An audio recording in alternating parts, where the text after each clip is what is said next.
At the 2025 Tom Jones Invitational in Gainesville, Florida, the track world got hit with a surprise most people didn't see coming. All eyes were on the men's Olympic development 400 meters, but it wasn't just because of the competition. It was because Noah Lyles was stepping up for an open 400 for the first time since 2016. That's nearly a full decade, and when someone like Noah, known for his domination in the 100 and 200 meters, decides to test the waters over one full lap, the world stops and pays attention. The question on everyone's mind: just how fast could he go? Some were hyping up a sub 44, others were calling mid-45s or even 46. But regardless of the predictions, this wasn't just about the time, it was about the statement. When race time came, Noah looked calm, locked in, and once that gun fired, he exploded out of the blocks like a seasoned 400 guy. His form was smooth, efficient. He looked composed through the first 100 meters and even more impressive through 200, clocking roughly 22 seconds at the halfway mark. And for a moment, it looked like he might actually be on track to hit a special number. But then, here comes Jakori Patterson. He was flying. While Noah stayed steady, Jakori started shifting gears. Coming off the final turn, the fatigue hit Noah, and you could see it. His stride tightened, the lift dropped, and Jakori made his move. He didn't just win that heat, he took over the race and dropped a 44.27, the fastest time in the world at that point.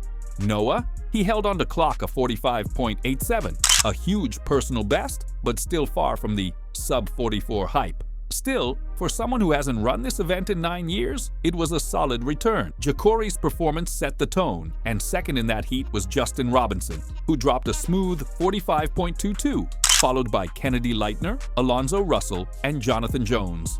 But the show wasn't over. Enter Erriyon Knighton in Heat 2. Like Noah, he's not a 400 guy by trade. He's a 200 monster. And while many expected him to come out swinging, especially after hearing he'd also run a fast 4x100 earlier in the day, his result told a different story. He crossed the line in 46.26, which was solid but not spectacular. Winning that heat? Caleb McRae, who casually put down a 45.13, just behind Jakori's earlier world lead. Knighton didn't look bad, but he didn't look fully fresh either. The earlier relay definitely had some carryover. Speaking of that 4x100, both Noah and Knighton ran it about an hour before the open 400. And not only did they run, it was fast. The squad dropped a 37.90, just fractions behind Australia's world-leading 37.87. That race alone would have been enough to satisfy fans, but the decision to double up on a heavy day like this shows these guys aren't just playing the short game, they're building range, building endurance, and looking at long-term strength. But the real curveball came in Heat 3. Expectations weren't high. The top names had already gone. People were watching, but no one expected fireworks. And then, Christopher Robinson happened. Robinson stepped on the track like he had something to prove, and by the time the clock stopped, he'd done more than that. With a 44.15, he didn't just win his heat, he ripped the world lead right out of Patterson's hands minutes after it was set, and it wasn't even close. That last 100 meters, he surged, left the field behind. Pure power and precision.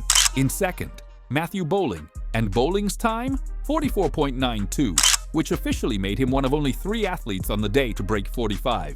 So just like that, in one afternoon, the entire world leaderboard reshuffled. The 400 hierarchy got hit with some new names, new threats, and a reminder that this event isn't just about the big names anymore. Back to Noah, his final placement, 14th overall. And sure, on paper that doesn't look insane, but again, this isn't his lane. He's a sprinter moving up, looking to stretch the range, test his body, and build something long-term. He didn't get a win, but he got a PB. He didn't set the track on fire, but he showed flashes.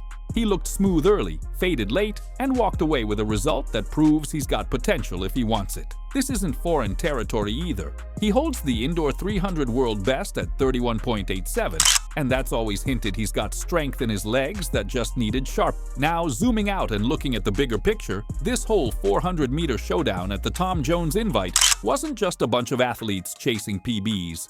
It was a glimpse into how the sprint world is shifting. Guys like Noah Lyles and Erriyon Knighton, already kings of the 100 and 200, stepping up into the 400 tells you something. The elite sprinters are chasing range. They're not just trying to win titles anymore, they're trying to build legacies. And in today's era, legacy means more than medals. It means showing you can dominate beyond your main event.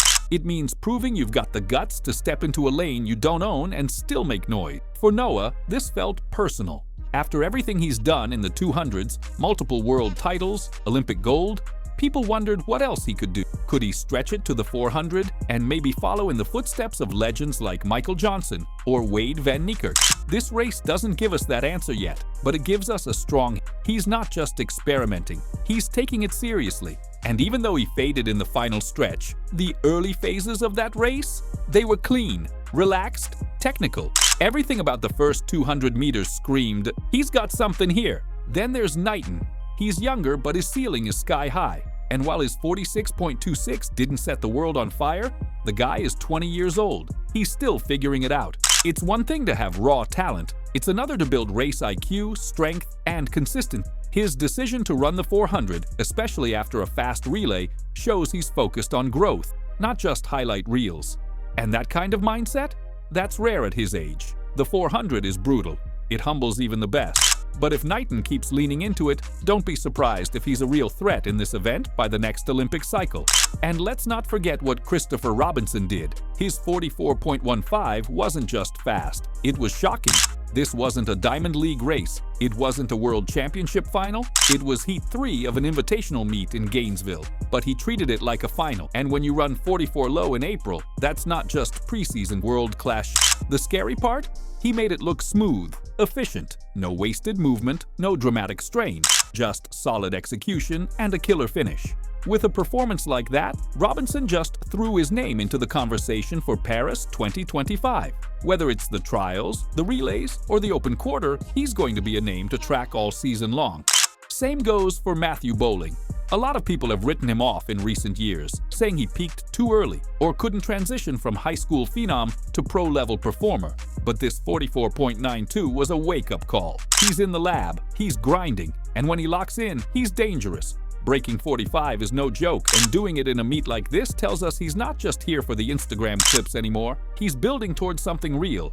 Whether it's in the 400, long jump, or even back to the 100 and 200, Bowling showed he's still very much in the mix. What makes this whole situation even more exciting is how unpredictable it feels. The 400 was supposed to be all about a handful of names. Michael Norman, Wade, when he's healthy, maybe Steven Gardner. But now, there's a wave of new guys coming through, and they're coming fast. Some are moving up from the 200, like Noah. Some are moving down from the 800, like Emmanuel Wanyonyi in different meets. And then there are guys like Robinson, who seem to come out of nowhere with something to prove. The depth we're seeing in the 400 right now is wild. And with the Olympics not that far away, this is the moment when athletes start testing themselves. They throw themselves into unfamiliar races, chase early season fitness, and figure out what kind of shape they're really in. That's what made this Tom Jones Invitational so fun to watch. It wasn't just fast, it was unpredictable. We saw PRs, we saw world leads, and we saw stars looking human for once. Now, whether or not Noah runs another Open 400 this season is up in the air. He might dial it back and focus on the 100-200 double, especially with championships on the horizon. But if he does decide to dip back into the 400s, expect more polish, more strategy. That 45.87 is just a base. If he commits to even 2 or 3 races this year, sub 45 isn't out of the question. And if he really wants it, like really leans in, he could go even lower. At the end of the day, this wasn't just a 400-meter race, it was a preview, a test run. And for the fans, it gave us everything we wanted. Speed, drama, surprise performances, and a bunch of athletes showing they're ready to take risks. That's how greatness starts. Not just in gold medals or world records, but in moments like this, where someone steps out of their comfort zone and tries something new, even if it doesn't go perfectly. And if you're into this kind of thing, breakout races, unexpected upsets, and track stars pushing their limits, make sure to subscribe. We've got a ton more heat coming your way this season, and you don't want to miss what's next on the track.